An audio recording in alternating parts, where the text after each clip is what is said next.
আলহামদুলিল্লাহ গাইস, আমার ছাদ বাগানে এই যে একটি ডোগায় কতগুলো শসার জালি পড়েছে দেখুন। আর যে কি পরিমাণে ফুল হয়েছিল গাছে, আর এখন জালি পড়ছে একটা জালি, এই যে কিছু কিছু এই সাইজের।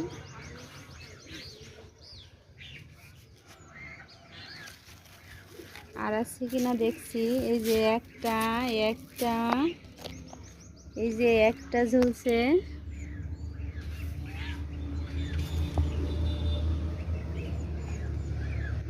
এই যে সাইডে ফুল আর জালি ছাড়া মনে হয় গাছে তেমন একটা জোর নাই। এই যে একটা, এটা একটু বড় হয়েছে, কালকে ছিঁড়ে নেওয়া যাবে ইনশাল্লাহ।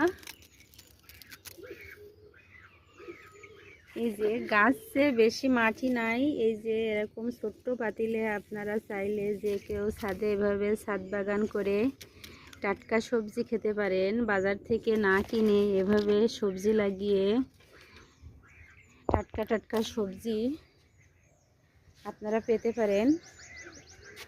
সকাল বিকাল একটু পরিচর্যা করলেই হবে। এই যে এতে আমি তেমন কোনো রাসায়নিক সার ব্যবহার করি না, জৈব সারই ব্যবহার করে থাকি।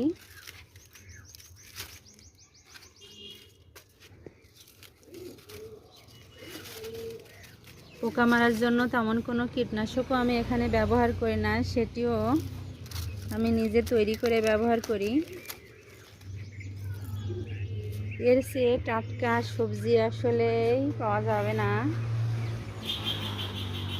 তো বন্ধুরা, আমার ছাদ বাগানটি আপনাদের ভালো লাগলে অবশ্যই কমেন্টে জানাবেন।